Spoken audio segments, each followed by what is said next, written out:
everyman, and then he puts himself everywhere. So it's like, but you are the everyman. I don't understand why this is wrong. Like, I don't understand. Maybe I'm wrong. Maybe he isn't. I don't think so. I love the idea that you would say that every man. Well, but this is it. Well, I was just so confused. You're right. He's making himself. He obscures his face, so he's the statue. So like, you can't tell who. It's just a man. But it's like, oh, okay. What did you think in the first place? I know exactly. Looking out over, like this propaganda. I think. They're really good. According to the national stereotype. One of these really lovely words. Garlic, wild garlic. And the beans are still hanging on them.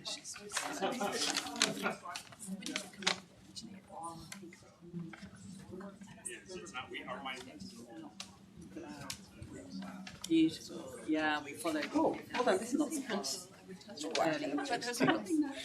Literally. This was lovely. Just wondering. This is toppling statues. Yes, I changed. Okay.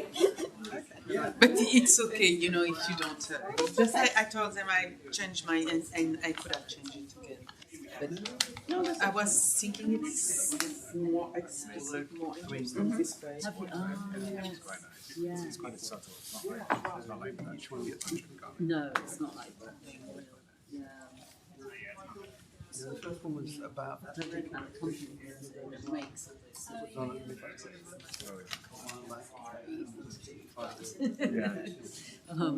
But for some people, that's a really. I think quite seasonal though, isn't it? It's in that kind of position.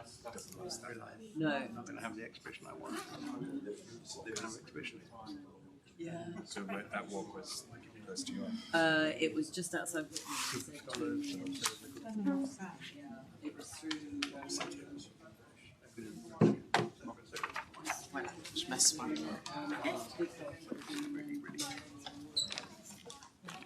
As well as being. So you could see.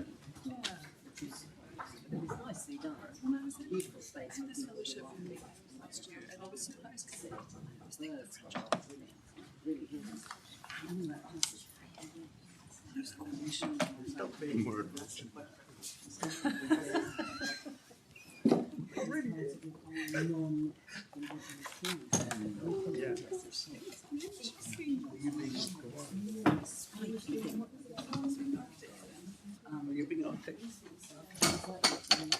So I suppose we'll get started. My name is Melissa Honor-George. It's my pleasure to introduce Professor Anne Lafont. Anne Lafont is a historian of art and professor at the EHESS in Paris. Her research engages the material and visual cultures of the Black Atlantic, with particular attention to how ideas of African art have been constructed within Western historiography. She's been especially influential in rethinking 18th century art by foregrounding the role of skin color in aesthetic theory and practice, showing how artistic discourse participated in the formation of racial categories. So I'm very proud this is the second intro I'm doing, and I wrote this one, rewrote the intro I did last week after conversations with Anne, so let's see what she thinks of this second intro. Her seminal book, Les Arts et les Races, Les Africains, tout contre l'heure des Luminaires, was published in 2019 and is a major contribution to the study of race, Blackness, and visual culture in the Enlightenment. And I was so delighted to learn that there's an English translation coming out in 2027, so next year. Professor Lafont has also contributed to major exhibitions, including the exhibition that she discussed last week, Le Modèle Noir, Géricault et Matisse at the Musée d'Orsay. In addition to that, she was the Clark Professor in Williamston in 2021 to 2022, and she received the Iris Foundation Award from the Bard Graduate Center in recognition of her work as an outstanding mid-career scholar. Anne has published numerous books, including her most recent E Así dos Mundos Negros, Historia Sorry, I can't pronounce Portuguese. That's all fun. She's done this wonderful book, which is a collection of her essays. I did try. Okay. This was recently published a few years ago, and it brings together a collection of her essays examining images and material cultures of the Black Atlantic and addressing both the racialization of canonical works and artistic forms of resistance, while also engaging contemporary debates on monuments and restitution. Even with this sort of very brief list of works, we can see that Anne's scholarship is marked by a sustained commitment to critique as a form of active anti-racism. Her work mobilizes art history to interrogate the foundations of racial representation and to open new spaces for ethical and political reflection.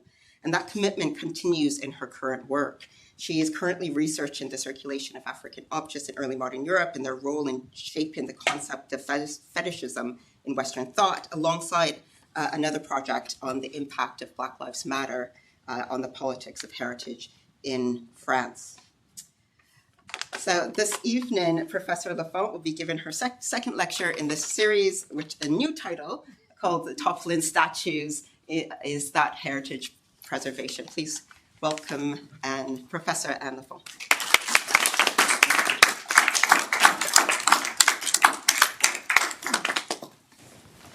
Thank you very much, Melissa, and it's very generous. As I told you, I don't speak Portuguese neither, so don't worry. Next time I can give you the title in English.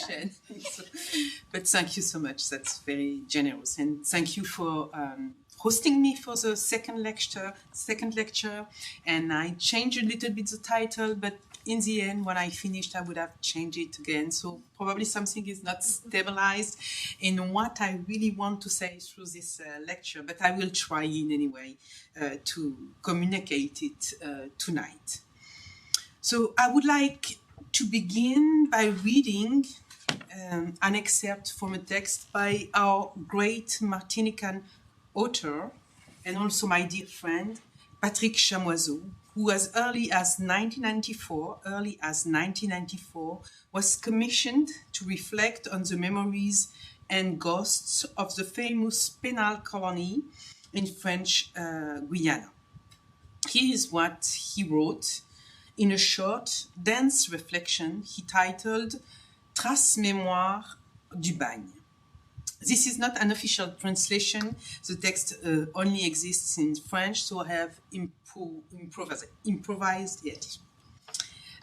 Our monuments remain like pains. They bear witness to pain.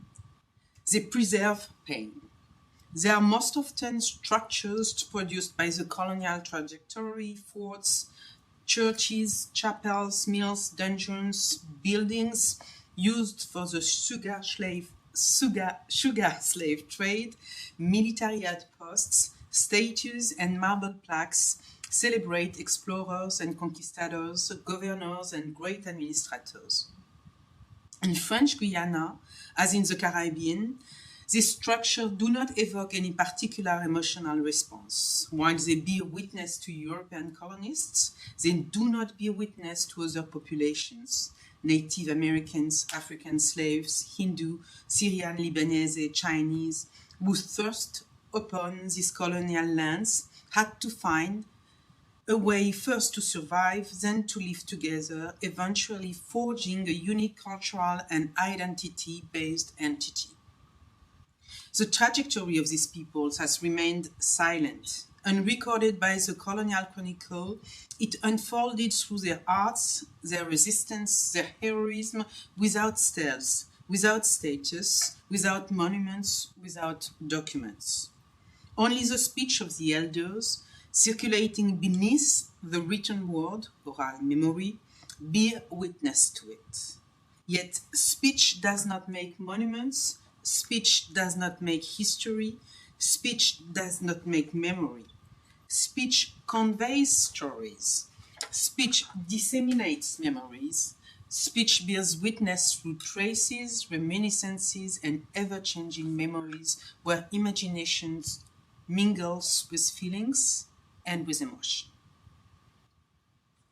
Patrick Chamoiseau's short text is inspiring in many ways because it places greater trust in the oral tradition, this propagating subterranean and enduring force, than in writing, even though he himself is a novelist. Because it speaks to the long-standing distrust of minority communities toward the monumental, both literally and figuratively. Chamoiseau wrote this in 1994, 25 years before the intonation wave of toppling colonial status following the murder of African-American George Floyd in Minneapolis on May 25, 2020, when pinned to the ground by police officers' knee. During 9 minutes, Floyd died to asphyxiation. In the spring of 2020, a new phenomenon took hold. Social media intensified, given their power to internationally spread the news. The US struggles against anti-Black racism and offered BLM as a framework for analyzing the ubiquity of inequalities to all young people hooked up to a virtual life, facing their screens during this pandemic time that confined them to their rooms, far from the possibility of jamming distant, massive, unbearable waves. George Floyd's suffocation also became a metaphor of life behind masks, unjustly brought to a stop in the midst of the social explorations unique to the youth, in the midst of a sensual unfolding where energies, melancholies, desires, and indignations come into alignment. Far from denying this global cultural event, as sudden and unpredictable as it was intense, I wanted to situate this project within the contestation of heritage in France and in French territories at large, echoing what Patrick Chamoiseau's writings in the early 90s anticipated, since, without calling for attacks on public monuments, he literally expressed, and I quote, "the suffocation of memories by the monument," urging us to reinvent the concept of monument, in addition to not destroying, but rather, and I quote again, deconstructing written colonial history. Therefore, from this perspective, my project is to reconsider the year 2020 by shifting the focus away from the global frenzy regarding Black Lives Matter to better understand how they specifically mattered in France at that time, or even how it did manifest itself publicly in this country, in Europe, and in America. The aim was therefore to prioritize a temporal lens, whereas the geographical one had until now prevailed. Moreover, this national recontextualization gave way to a better identification of the forms of resistance against systemic racism, but above all, in my view, racism that remains the unsought, l'impensé, in France, as we began to discuss it last Thursday. Since the murder of George Floyd and in its wake the growing politicization of young people around the world in connection with the Black Lives Matter movement, fighting anti-Black racism, many of us have taken seriously the many forms that protests against colonial and slave trading legacy have taken around the globe. And as I tried to outline last Thursday, including when the adoption of a US grammar for action serves, elsewhere in the world, a political agenda at odds with other contexts. Thus, in London, to raise awareness of the plight of the Ethiopian Oromo minority, or in anticipation of the wave of statue toppling of the 2020 spring, when artists and activists in Martinique sought to demonstrate the continuity of the colonial nature of unequal power in the Caribbean, dating back to the era of slavery.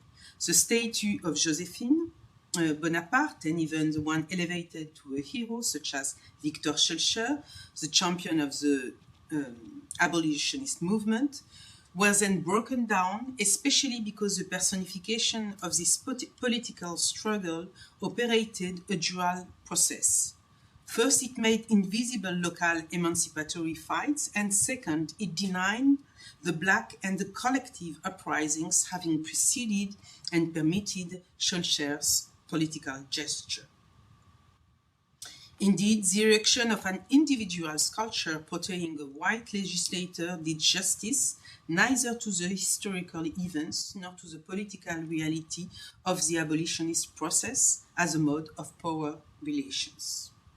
Chamoiseau had also written in 1994, and I quote, "The American Creole peoples have this lingering pain of their suffocated memories, of their underground histories, and when they turn to the monuments that mark their spaces, they do not find themselves there."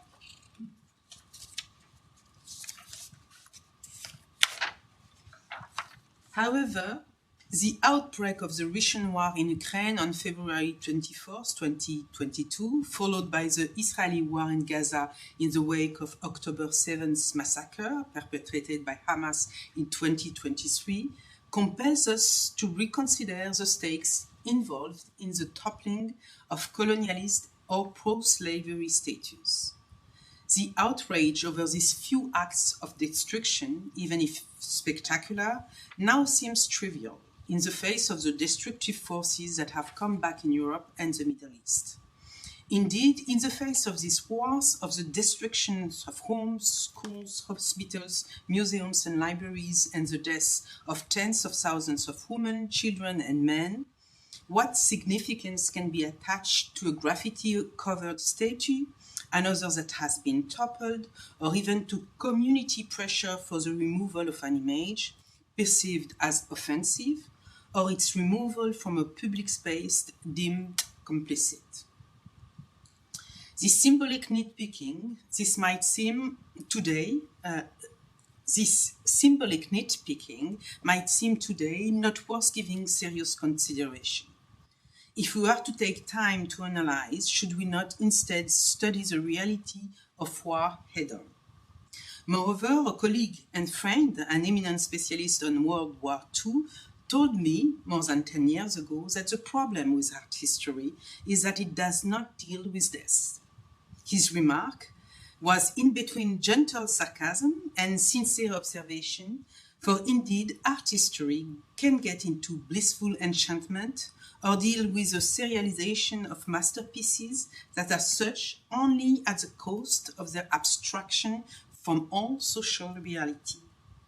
Nevertheless, in the museum litany of religious painting, their iconography is based on the cruelty and horror of the tortures inflicted on Christian martyrs. Consequently, it may not be entirely pointless to examine the functions of art, both in times of peace and in times of war, as this involves further defining the concept of heritage by examining the links between art and monuments on the one hand and violence on the other in both contexts. From this perspective, several events come to mind, but let us take, for example, the bombing of Reims Cathedral in September 1940, during the first weeks of the conflict. This is certainly one of the most telling examples of the passion for heritage underpinning nationalist and warlike fervor, as Michela Passini has shown in detail in her book La Fabrique de l'Art National. The German army had made this monument symbolic of national identity, both through its history linked to that of the French monarchy and through the ongoing debates over the French or German origins of the Gothic style, an emblematic and prime target for its shells. Thus, the ruins following its burning on September 19, 1914, remained as they were throughout the war. They gave rise to a visual culture, photographs taken during heritage assessments, published in the press or turned into postcards, designed to fuel, in the midst of the battle, hatred for France's enemies.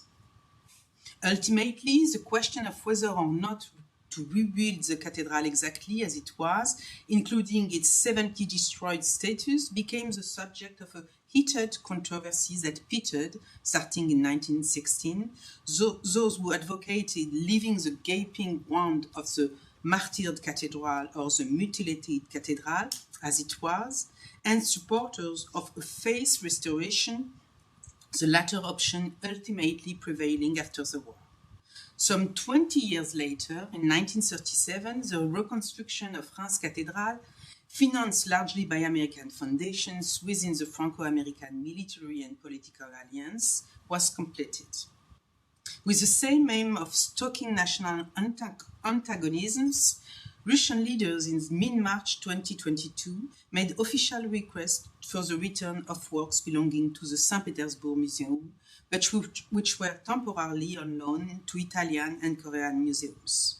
In response to this Russian cultural affront, a number of initiatives from French, British, and Spanish museums sent similar requests for the return of artifacts to certain Russian heritage institutions, including to Kremlin Museum.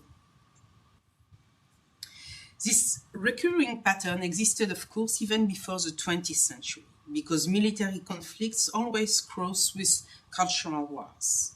But this pattern shows as well the possible articulation with the concept of cultural wars, which identifies ideological conflicts surrounding the definition and uses of art, heritage, and culture in relation to questions of identity, of sex, gender, sexuality, or race, especially within the United States, as Casey Mansfield demonstrated it. The possession, sharing, interpretation, and symbolic uses, or even the exchange values of art objects as mobile or immobile elements of heritage prove to be major issues in ideological and political conflicts at the heart of internal identity battles proper to a nation.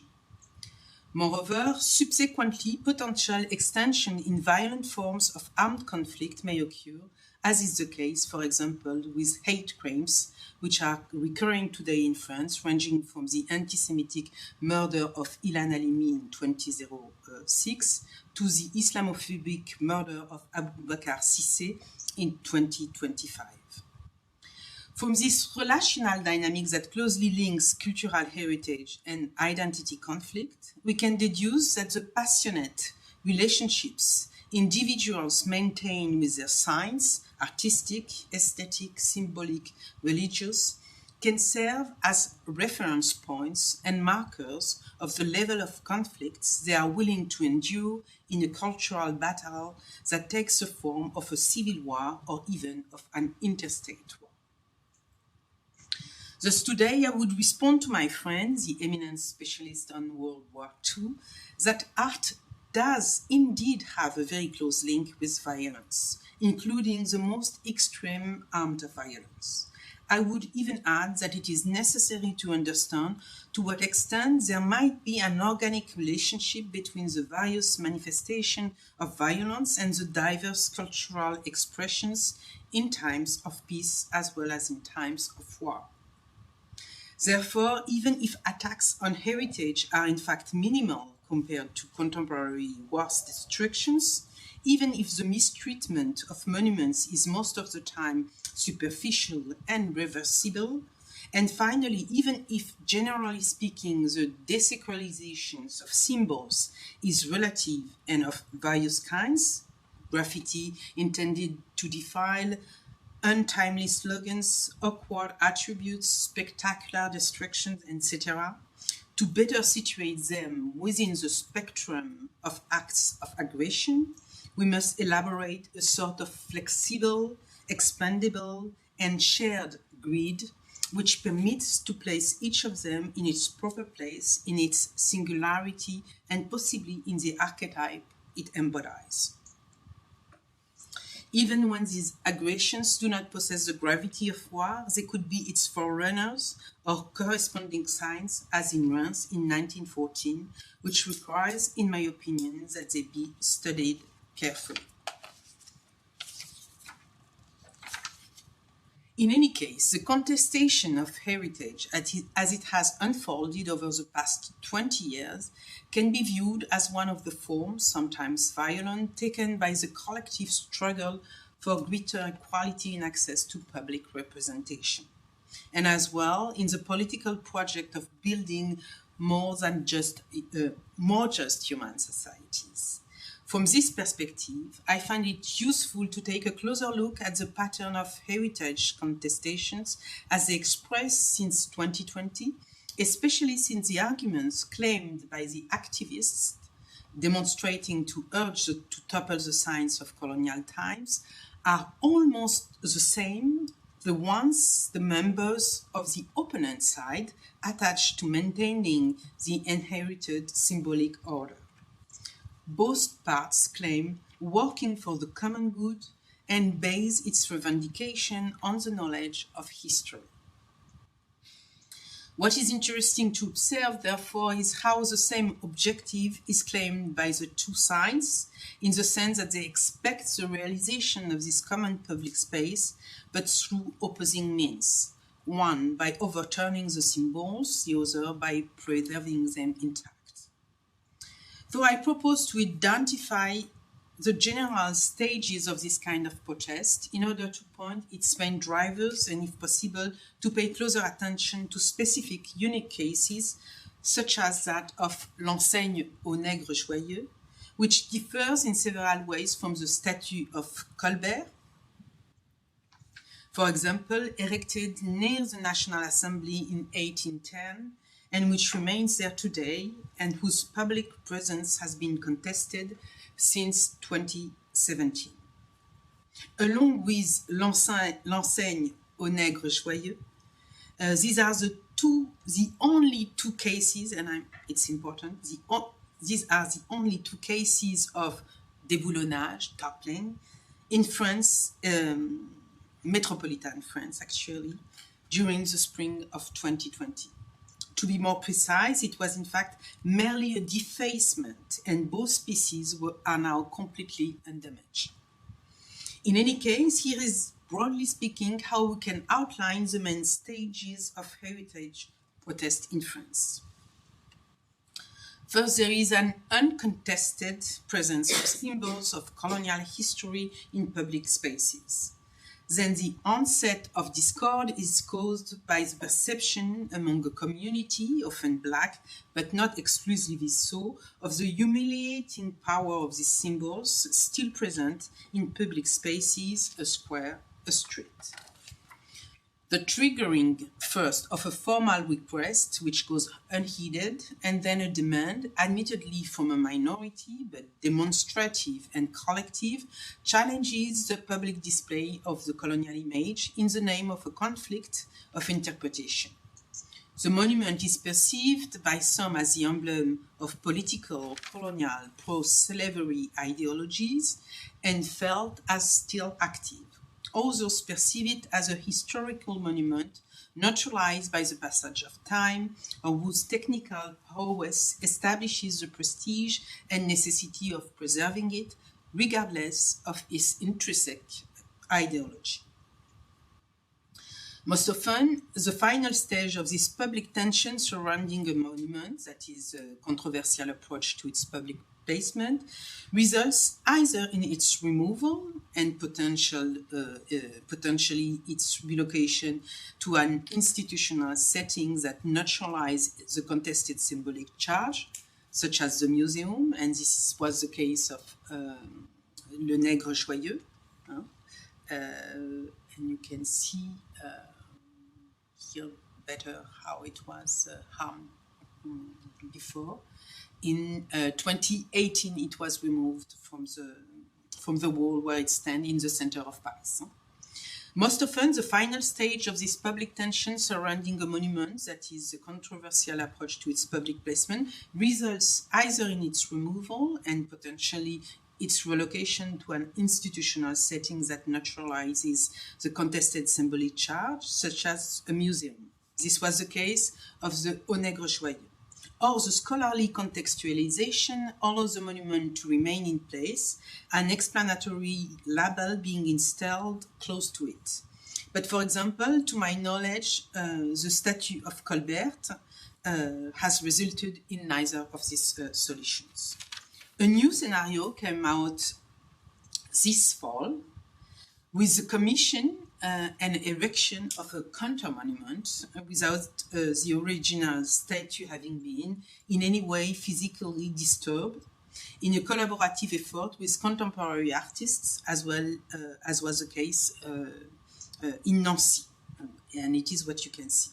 The statue of Sergent Blandan, which was being made by Gautier in 1887, and installed in Nancy, and the table of disorientation that you can see here on this image of the place, made by Colin Ponto in 2025, with a text by Dorothée Myriam Kelou, who was saying, "Who are you, Sergeant Blandan? Let us look into the poorly polished," and malpoli in French, it's like a word game with unpolite, poorly polished mirror of our memory.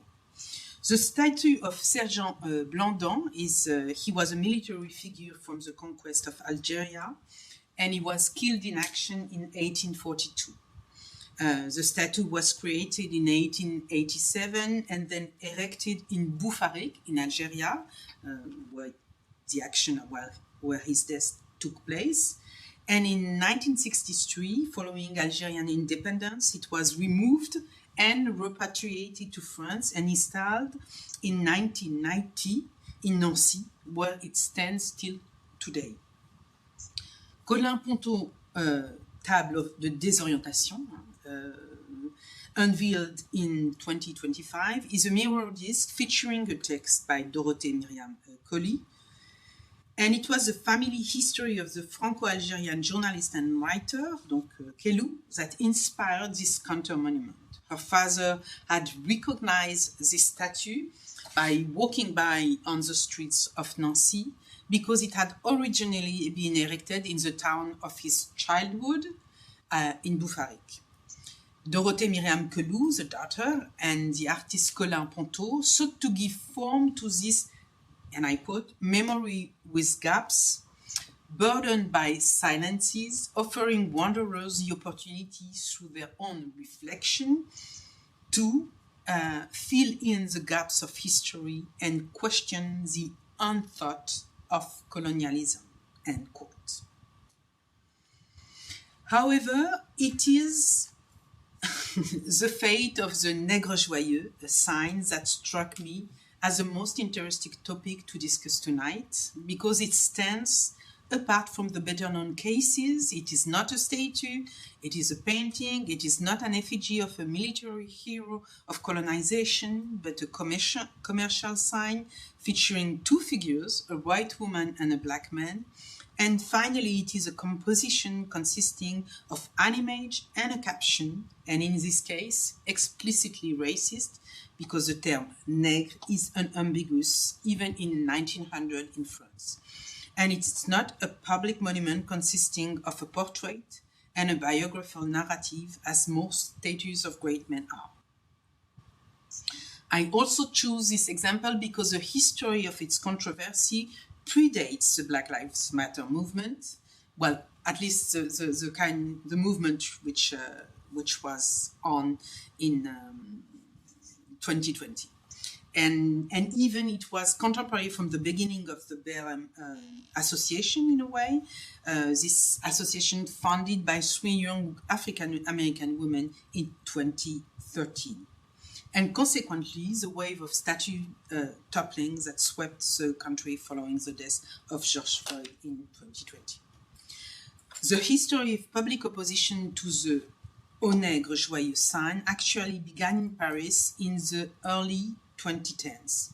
And this opposition ultimately led to what could be called an institutional removal of the sign for restoration in the spring of 2018. The removal happened to be permanent without the municipality of Paris clearly claimed it in the first place. What I also found particularly interesting is the fact that while the history of this sign precedes, so to speak, the wave, which incidentally was quite limited in France of 2020 statue topplings, it is also a specifically French case in the sense that this type of 1900 iconography, salacious and picturesque, is unthinkable, I think, in a segregated country like the United States or South Africa, where actual coexistence between blacks and whites must be offset by a stubborn policy of separation, which does not allow for an iconographic ambiguity or humor, such as this public image that oscillates between farce and caricature and does not shy away from conviviality, even if asymmetrical, between the white woman and the black man. It therefore seems to me that the story of this sign could serve as an opportunity to observe processes of politicization on a national scale.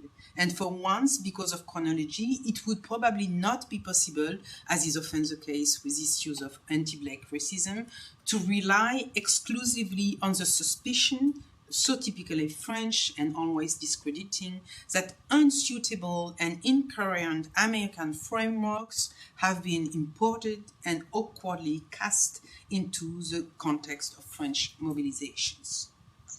Before presenting the politicization processes of the various actors who interacted in this controversy, I will describe the signs and tell its history a bit more precisely. In 1897, an advertising sign was installed on the facade of 14 Rue Mouffetard. For the Langley couple who ran a chocolate and coffee business, the advertising display consisted of a painting, a sign reading Café, and another reading Au Nègre Joyeux. A photograph of the site was taken in 1908 by the famous Parisian photographer Adget. The display initially suffered damage due to its outdoor exposure to the point that the building's owners, based on an assessment by the Paris Architect of Monuments in 1986, considered having it restored. An agreement was then reached between the city of Paris and the building's owners. The restoration and preservation of the advertising symbols, the café inscription was no longer part of it, would be funded by the municipality on the condition that the sign be donated to CTR.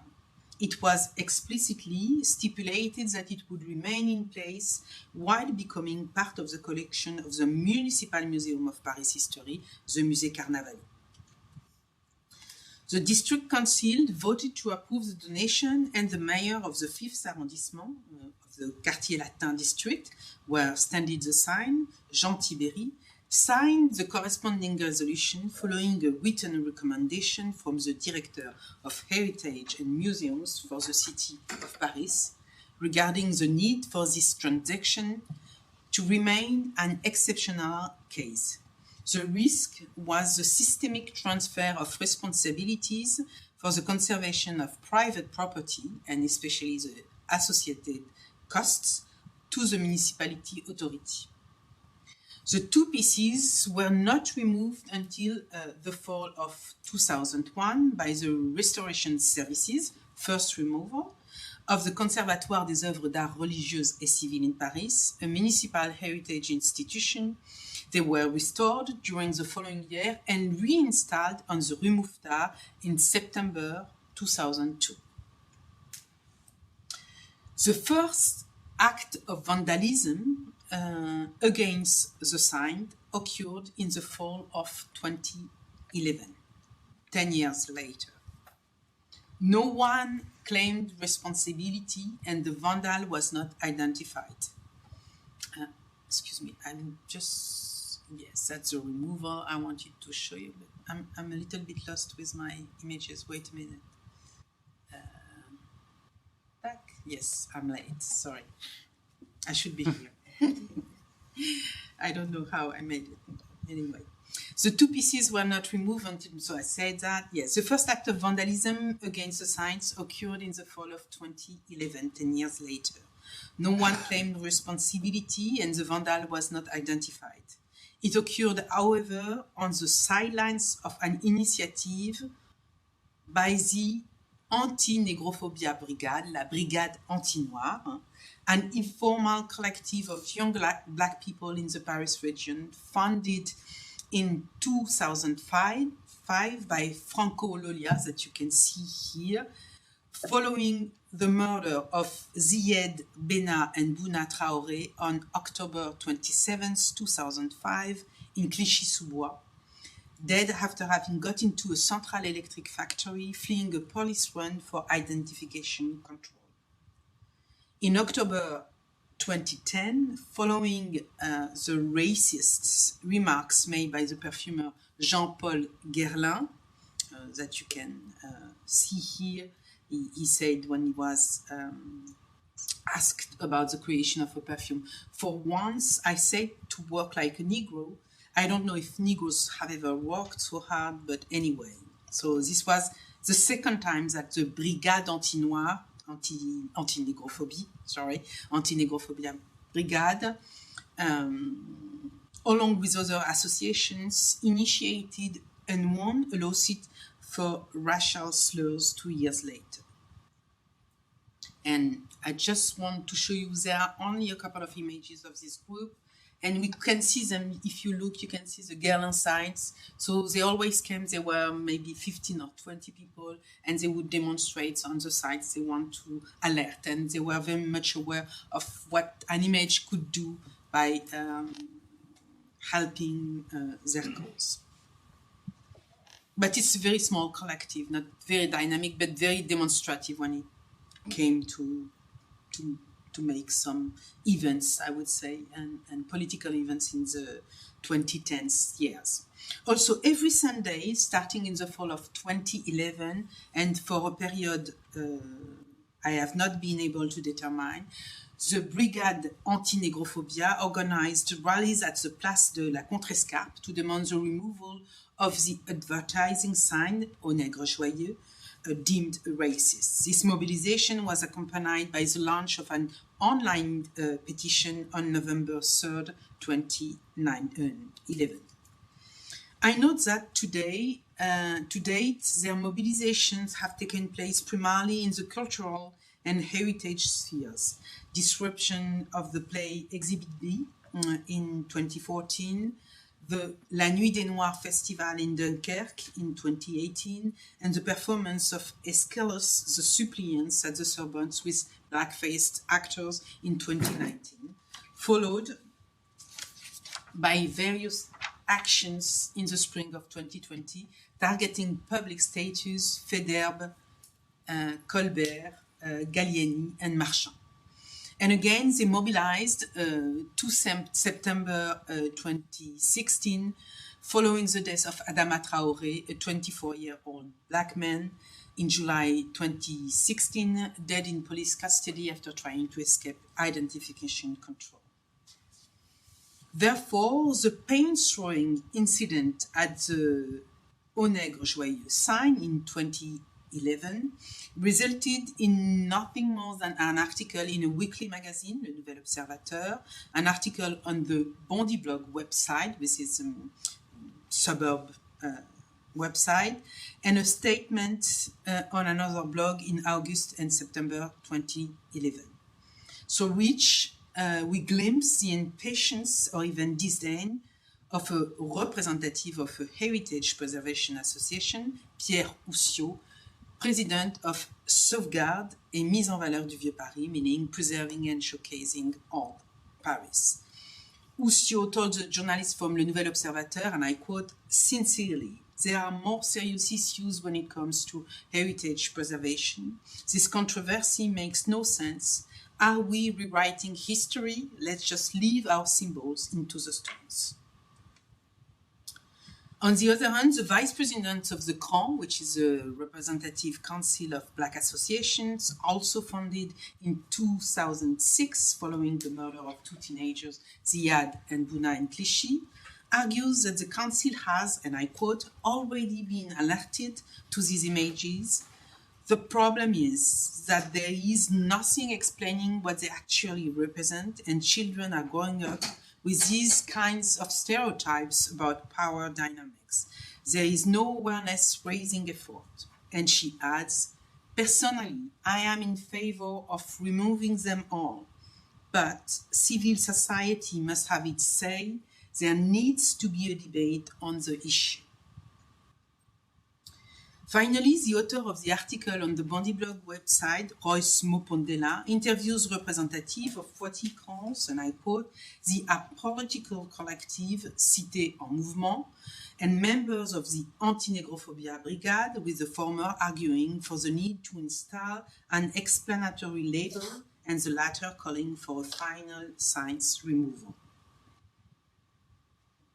The facade continued to be targeted of projectiles in the years that followed, even though no one was ever caught in the act, to the point that a group of neighborhood residents led by CIDOM organized to fund the restoration of the pieces and the addition of an explanatory plaque nearby.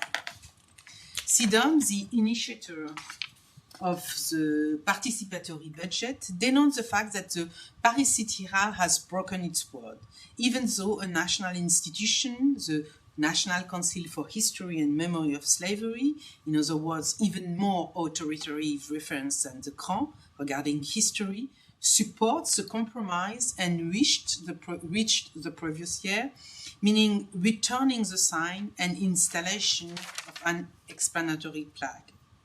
Florence Berthoud even quotes the founder of the association, Mémoire et Partage, Garfa Sira Diallo, who argues that public space can be a place of history, that is, a place for putting historical events and figures into perspective in light of the evolution of memory, consciousness, and the law. But City Hall stands firm and responds by explaining that the sign, and I quote, as it is not in line with the anti-racist values upheld by our era and our city, it cannot remain in public space. The Paris City Hall then states that the signs will be displayed at the Carnavalet Museum, which is also a public space, by the way, which has been closed for renovation since fall 2016 upon its reopening scheduled for spring 2021 in the room dedicated to Parisian signs. And you can see it on the left of the screen. And the painting has indeed been on display there since its reopening, but the sign reading Au Nègre Joyeux is not on display, and it's still stored somewhere where we cannot see it. That was probably the most problematic part of the sign, but strangely, in the back and forth of arguments, the sign was hardly ever mentioned by the residents' associations. The sign's fate seemed sealed before the George Floyd murder and the resulting international backlash against colonial heritage in the spring of 2020. In fact, 2020 was a quiet year for the signs in terms of public attention.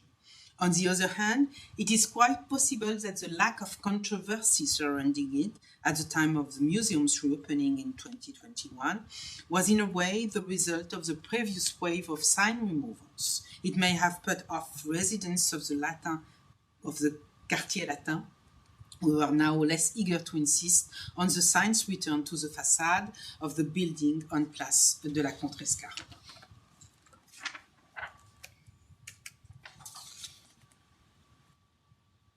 There is one final aspect of the sequence of events that I wish to bring to your attention before offering a more in-depth analysis from the perspective of processes of politicization.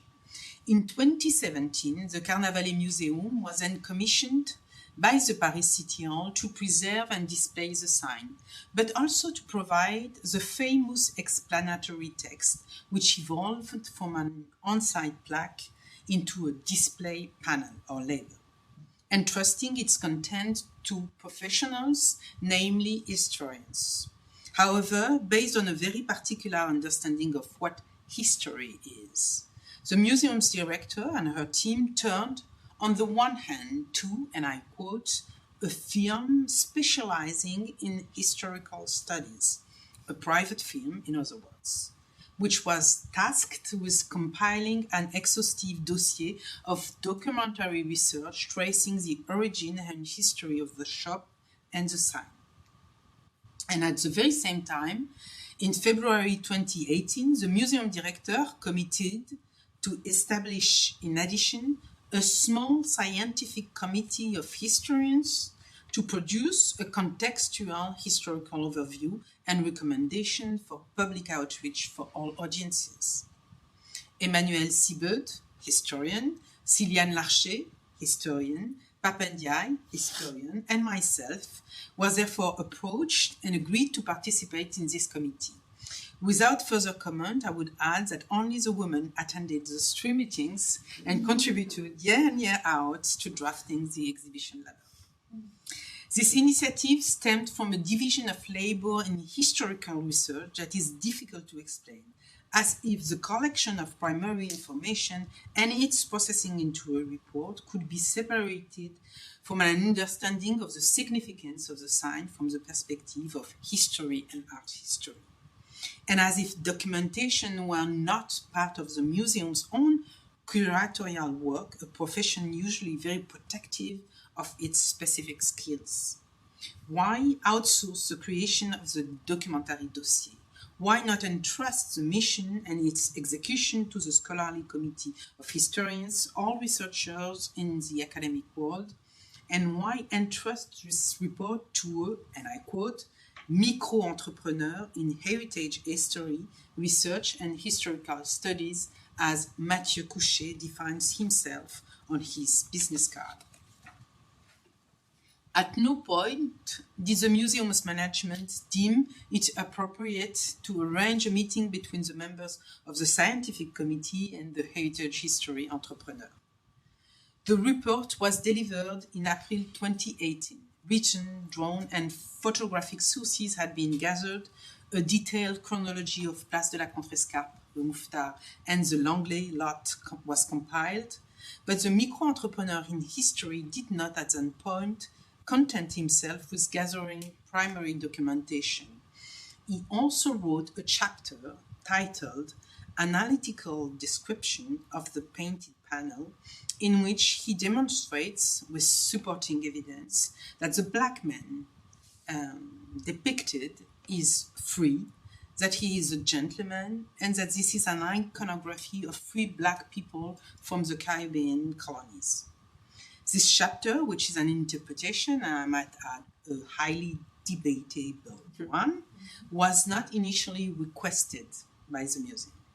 There is much to analyze in this report, but I will cut to the chase, noting only that in the eyes of Mathieu Couchet, the report's author, the important thing was to demonstrate that the figure was not a slave, and consequently that the image was not racist, an argument considered key in the defense of the public display of the signs on the place of Contrescarpe, and especially by neighborhood residents, and one which I would venture to say is only relatively valid, for while it is possible that the model was a free man, this does not necessarily depend on his costume, given how the refinement of servants' liveries could be misleading, and furthermore, even if the image had been conceived as an echo of Performeur Chocolat, for example, with the intention of depicting one of the many black actors in Paris around 1900, the composition was part of an iconographic tradition whose overall impression, displayed high up in a public square, could lead to an impression, possibly distorted but nonetheless effective, of servility, as it was widely disseminated under the Ancien Régime and continued to be experienced throughout the 19th century. As a reminder, slavery was not abolished until 1848 in France, and the absolute breaking with the racialization of service occupation and domesticity in Paris, as demonstrated by the research of Miranda Spiller, Isolde Kudermacher, and Denise Morel, had not taken place.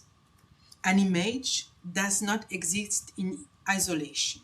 It functions because it is part of a codified cultural production that allows it to be decoded. Bruno Latour put it efficiently and poetically at the same time.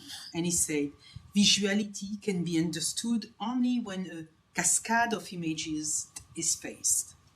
Anyway, the domestic and servile imagery of Black people was still very much alive in 1900, and all the more so in the context of colonial grocery stores, which was the very setting the sign was meant to promote.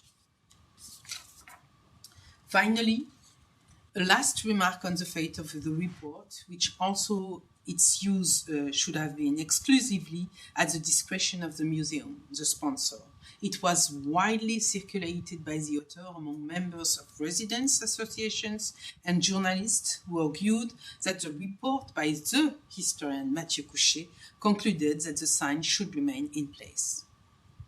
This distorted the report's primary objective, which was not intended to make a political recommendation, nor was it meant to be circulated in the first place. But the local residents seized upon this golden opportunity, for if the report concluded that the sign was not racist, fundamentally, scientifically, historically, then it was harmless, and therefore there was no need to remove it from the public square where it had stood for over a century. And also what is really sensitive in this demonstration is that if we don't show in the public space the image of us an enslaved, the image cannot be racist, which is a shortcut, of course, I think, in the understanding of the images themselves. These were the forces and arguments at play throughout the 2010s. Consequently, here's what I can observe regarding the political engagement of those interested in the fate of the sign, in other words, the various actors in the heritage controversy. I have divided my observation into 4 typical patterns inspired by sociologist Cyril Lemieux, theoretical work on processes of politicization. 1. The state's intervention through a process of being assigned responsibility by the Latin Quarter associations. 2. The political perspective made possible by the state's intervention for the Black associations. 3. The unpacking of situated perspective for the 2 parts, residents and Blacks. And 4, the moralization of the conflict as a barrier to political advancement, and this was the role of politicians. And I will explain that to finish. It seems to me that the pattern challenging the state through a process of assigning to it the responsibilities can be observed on 2 levels. On the one hand, through the transfer of ownership from individuals and handing over the sign to the municipality in exchange for the assurance that the municipality will make a long-term commitment to the maintenance and protection of the signs. The plan on the part of the building's co-owners was to ensure optimal and lasting care for the sign at the cost of losing ownership. This exchange of favors did not, at that time in 1988, contemplate the possibility of the signs being removed from public space. The state proved to be a guarantor of care superior to that expected by individual ownership. The challenge arose from the fact that this transfer of ownership brought with it a diversification of authorized perspectives on the object. In this case, the entire citizenry, since it was now part of the national heritage. Yet this consequence had not been anticipated by the original owners. Even at the municipal level, this meant that the council, tasked with deciding the fate of the sign, included a diverse group of elected officials representing different parties. And the 2016 participatory budgets thus emerged as a further expression of the need and the desire for state intervention of the residents of the Quartier Latin. They wanted both to see the sign protected in terms of its physical integrity, since it had been vandalized several times since 2011, and to ensure its continued existence in situ. In doing so, the residents expressed confidence that the government, by virtue of its very functions, was their ideological ally, regardless of the political majority on the council. In other words, even though the municipality had been under a left-wing majority for 15 years. Moreover, from the property owners in 1988 to the neighborhood residents in 2016, there was a conviction that their efforts were well-funded and that their appeal to the state was consistent in the sense that it would obviously to be best positioned to manage, in accordance with their own conclusions, what had become a public dispute. In the eyes of the associations advocating for keeping the sign in place, it seems inconceivable that the state could rule on an alternative solution to their wishes. In their view, the state could only act as a more legitimate and secure extension of their own convictions. Thus, the residents' appeal to the state was not viewed either in 1988 or in 2016 as a potential threat to the sign's fate. On the contrary. A second form of politicization in the unfolding of the heritage controversy. The perspective of a segment of Black associations is made not only possible, but more importantly, effective, thanks to the amendment proposed by Parti communiste français and Front Gauche representatives on the city council. The far-left parties thus seized upon this conflict to articulate political alternative to what they deemed right-wing heritage management. In fact, they are defending an amendment drafted in response to a request of the most radical Black association, the Brigade Anti-Négrophobie, because in reality, all other Black voices advocated, prior to the vote, the compromise of keeping the monument in place and adding an explanatory plaque. Furthermore, the involvement of Black organizations in the debate shifts the controversy beyond the neighborhood, broadens the scope of the issue surrounding the sign, in a sense, bringing it back into the broader public sphere, and thus compels a reflection that goes beyond the compromise reached between residents of the Quartier Latin and the City Hall district council. The question had then to be addressed on the whole city level, which was and still is today a more socially and politically diverse area than the Quartier Latin. In a sense, the scale was now even national, since the National Council for History and Memory of Slavery served as an additional endorsement in the establishment of a framework for contextualization and was initially in favor of the plaque, as reported in Le Parisien on May 2019. I'm missing only a couple of things. It should be noted, in light of the research by the art historians Eilos Riegel, author of a book entitled The Cult of Monuments, and precisely published in 1902, that the convergence of positions in favor of keeping the monument in place nevertheless can rest on different, potentially contradictory values. Riegel proposes three ideological types: the value of antiquity, in other words, an attachment to everything old without discrimination because rarity makes it precious, and this is the perspective of the neighborhood residents. The historical value, a monument is valuable because it is imbued with value by the commissioning society regarding its past. It is the perspective of the building's owners. And finally, value, not memorial, but commemorative, which corresponds to posthumous monumental designations, in other words, in our case, to the educational and incidentally repulsive value that the National Committee for the History of Slavery attributes to the sign in 2019. These three values attached to the signs converge in favor of keeping it in situ, even though fundamentally the political motivation of the various parties are explicitly divergent. A third scenario of politicization that refines our understanding of the ideological position of the residents of Quartier Latin is possible. The 2016 participatory budget, in fact, originated with the Neighborhood Residents Association, to be distinguished from the signs owners. They are not on the same level of position, who were behind the 1918 demand.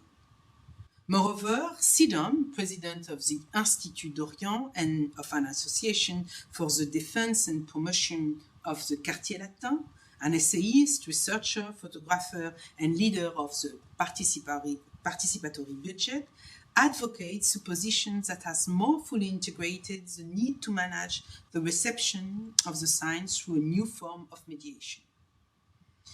Whereas Charlotte Pouzadou, spokesman for the sign's original owners, calls for the sign to remain in place on the grounds that the image is not racist, backed by expertise in African art history, SIDOM, founder of the collective Pour ne nier ni cacher l'histoire, neither denying nor hiding history, advocates keeping the sign in place, accompanied with a contextualizing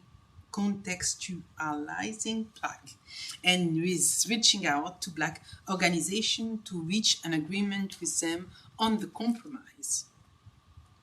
He is now seeking the support of CM98, an association of descendants of enslaved, and of Frédéric Réjean, an associate professor at the Sorbonne, historian, and specialist in slavery in the French Caribbean colonies. SIDOM is also seeking the support of Christiane Taubira, an elected official from French Guiana and former French minister, in that she is, and I quote SIDOM, the originator of the law that recognized these crimes against humanity. The level of legitimization is obviously very high. One must both declare recognition of slavery as a crime against humanity and at the same time secure the overt support of history professors and ministers. The fate of a small sign that went unnoticed for a century mobilizes fundamental and extreme arguments and the ultimate professional and political credentials.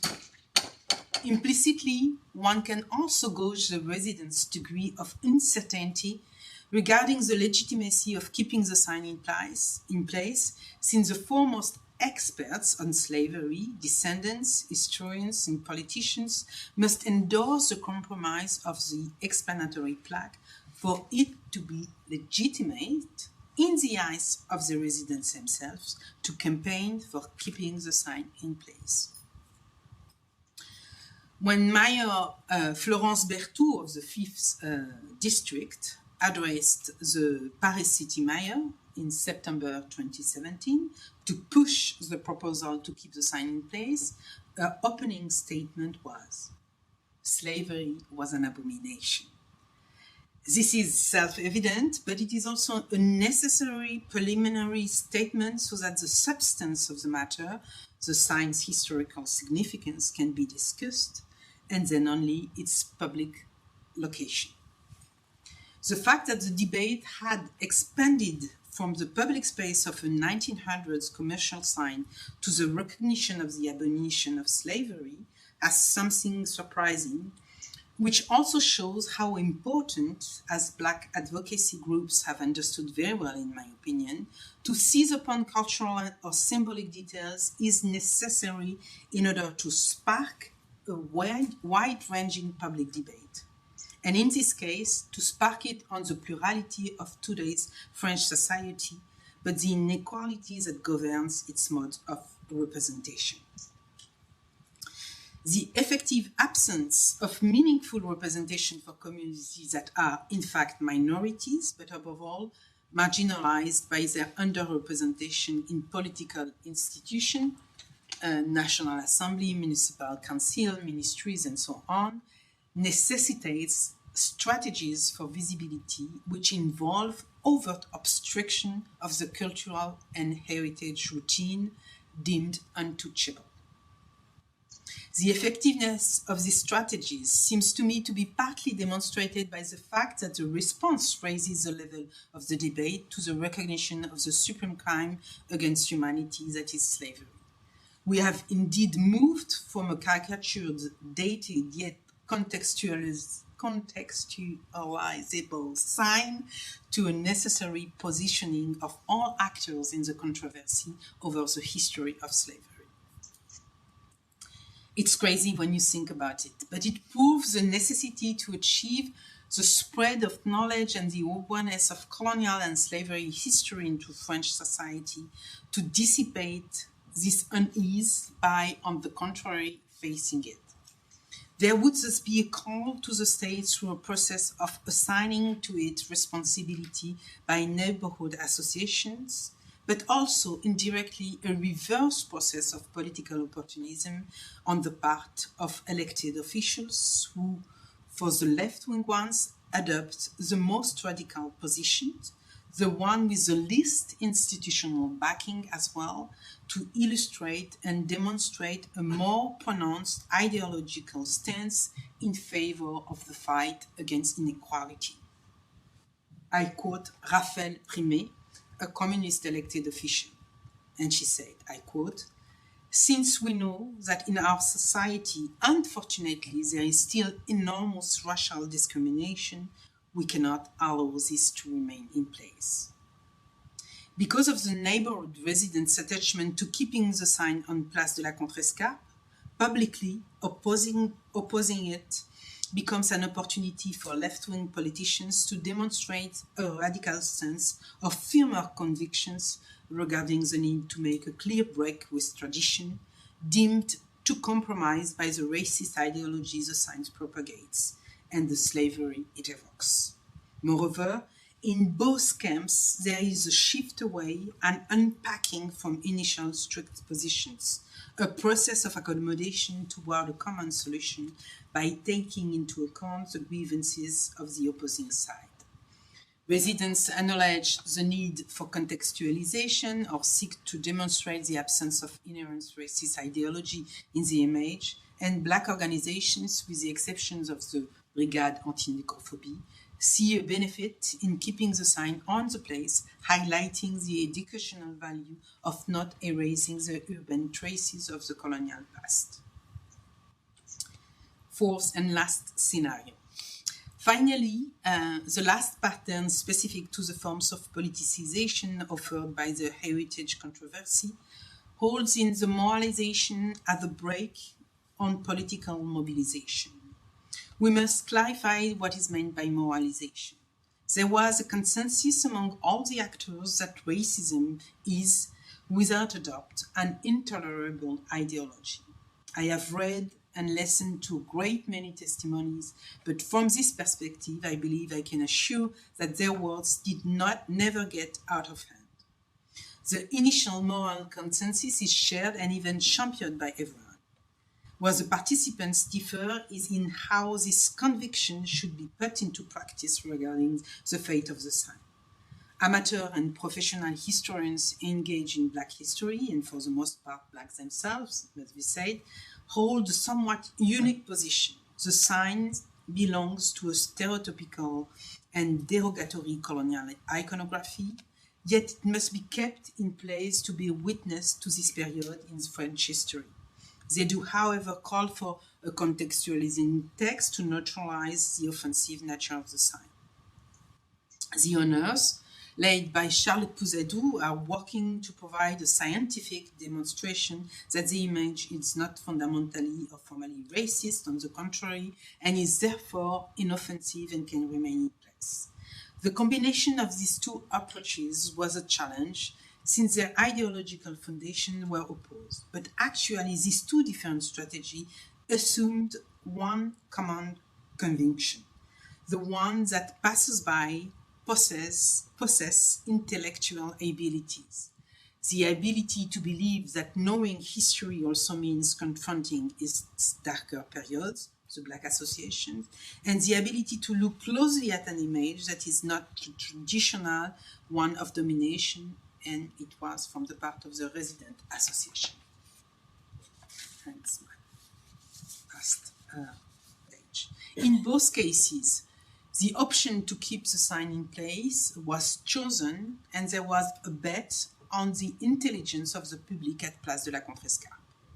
However, the Paris City Hall made the opposite choice even before spring 2020 and removed the sign to install it at Musée Carnavalet.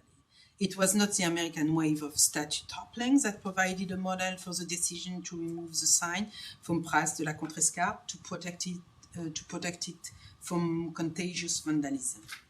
The Paris City Hall decided to display the sign at the Carnavalet Museum to eliminate any possibility that the spaces and services under its jurisdiction might in any way be accused of promoting or perpetuating any form of racist ideology. Bruno Julliard, Deputy Mayor of Paris, has already admitted in September 2017 that the vote on the communist amendment stemmed, and I quote, from the fear of a possible exploitation of a rejection of the proposal, meaning the fear of being accused of racism. By taking this moral stance, the Paris City Hall may have deprived itself of an ambitious political intervention based on leveraging the controversy or even of a genuine policy to strengthen the representation and empowerment of minority groups. The subject of the controversy was swept under the carpet rather than being fully explored, as was done in Nancy last fall. Conclusion. The onset of colonialism. In conclusion, and I was probably a little too long tonight, but actually this story is so interesting and there would be so much more to say. In conclusion, I would like to address what is in this controversy, what in this controversy would be specifically French, in my opinion, at least. I would say, broadly speaking, confidence in the Republican order and in the power of history and knowledge to shape the citizen and communal relationships to the symbol. It could be as well major politicization passing through institutions, integrating and making one's own voice heard from within the institution rather than through autonomous community associations, charities, or lobbies. But in the end, I would say that the initial trigger shared by Black communities around the world is always the same. Tragic deaths of Black men recalling of the fragility of Black lives and often happen in the context of unauthorized exercise of police, the supposed legitimate use of strength. Finally, I would argue that France has not yet confronted and therefore resolved the issues arising from its colonial and slavery past, which it attempts to keep on the periphery of questions of citizenship and nation building. This unsought colonial legacy fuels tensions and underpins social injustices that are also embedded in the details of a heritage controversy, which is less trivial than one might have thought. I thank you, and sorry for my English.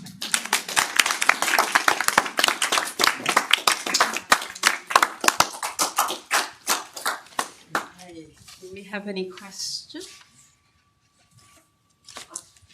Can I make some comments? Sure. First of all, I think the expression fight fire with fire, the importance of a visual image, you need to fight that image with another image. And can images in themselves be racist? It's us that brings our perspective to it.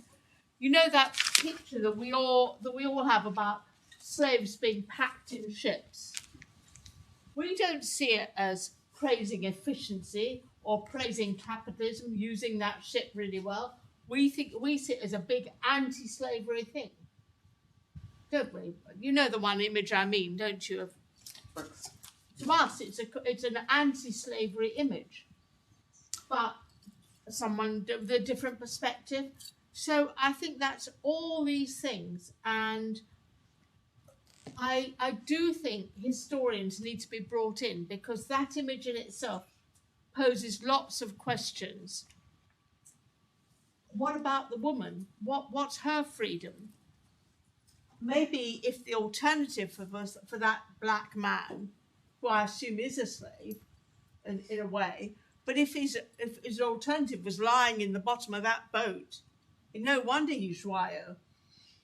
So it's a very complicated issue, and I do think people just saying, take it down, that's not the way forward.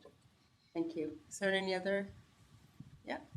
I can maybe say a few words already because it's interesting. In no way I think that just saying put it down, remove it would be a kind of solution or something which would be interesting. And on the contrary, I think the many details I put into understanding the motivation, diversifying the black positions also which existed, and all kinds of understanding of the sign itself from the many actors of this controversy is a way to give sense and complexity of this kind of discussion, public discussions that we have. And I really think of the paintings that it is a pretext to have this kind of conversation. And I think also that it is good that we have this conversation, whatever the kind of issues that can be found. And I think, once again, that the City Hall didn't want to go further into the discussion, but the actors, they were there. They were defending, advocating, having arguments.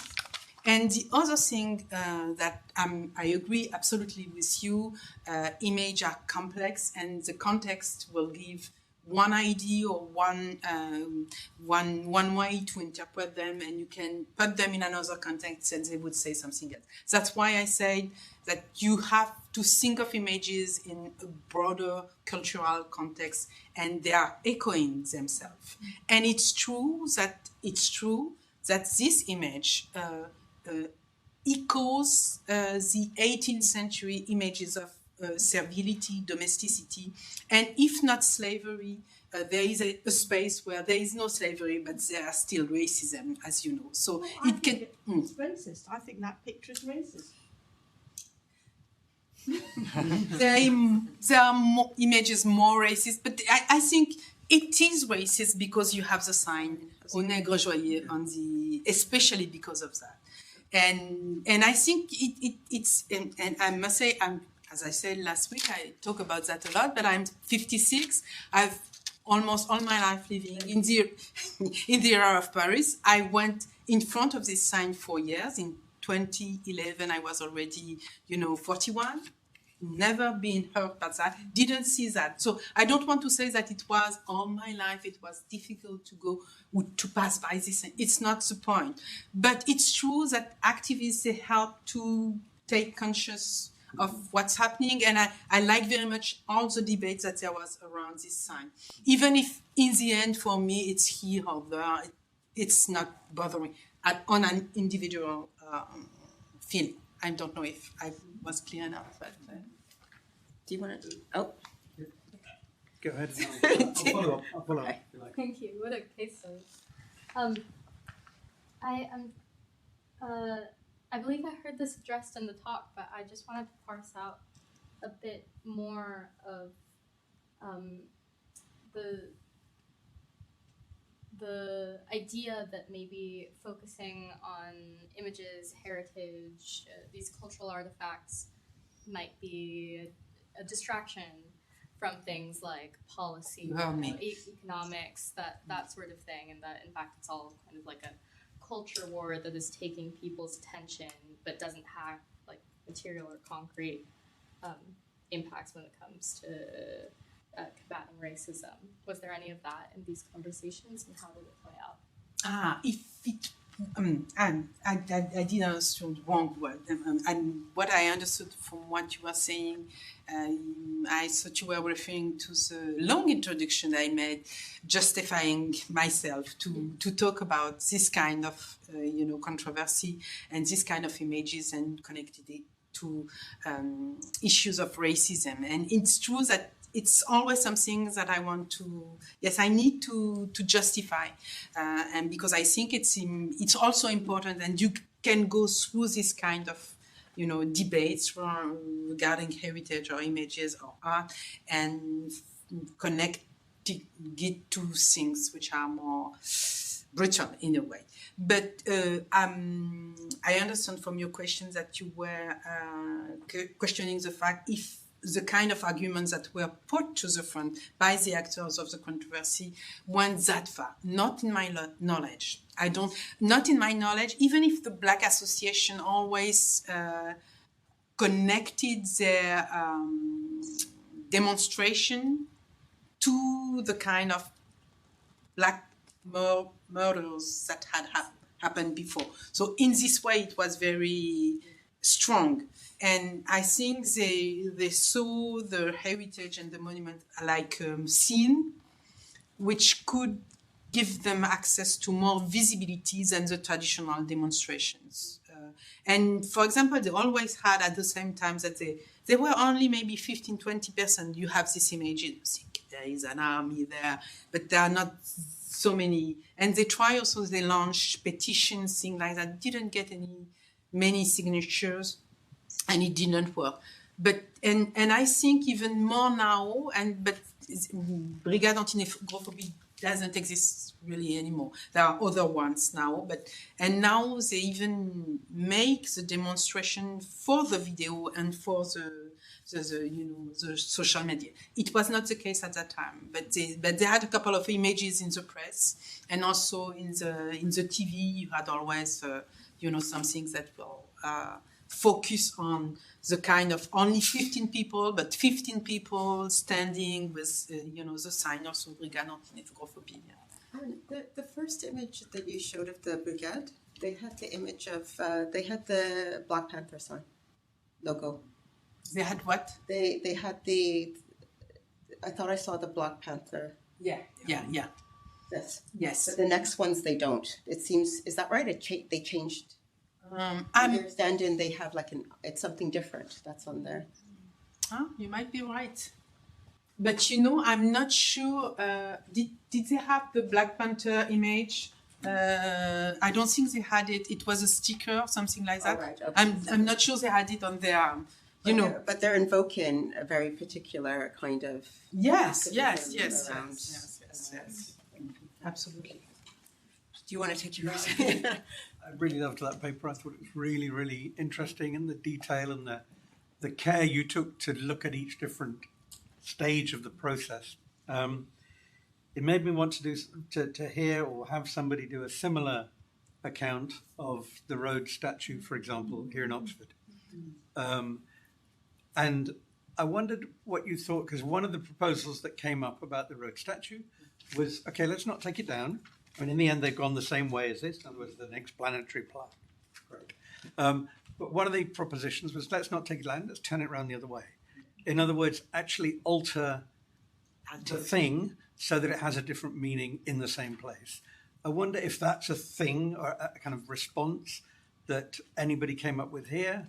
Have it here, but turn it round, or somehow don't deface it, but, change it, dishonor it on some level, but nonetheless keep it in place. I think it's the most interesting, also the most aesthetic, political way of changing the order, the symbolic order. I absolutely agree. I think it's also something which would be very consensual for the kind of aspirations that we have as a society now. So that's why the Nancy, they took time, but it was also because Nancy is not Paris and Sergent Blandan is not Colbert. It was in a way easier to make an experimentation in this place with the table of disorientation. And the intervention is very economic. It's not brutal. It's not many things. It's just the mirror and the spheric and the reflection. So I think it's brilliant,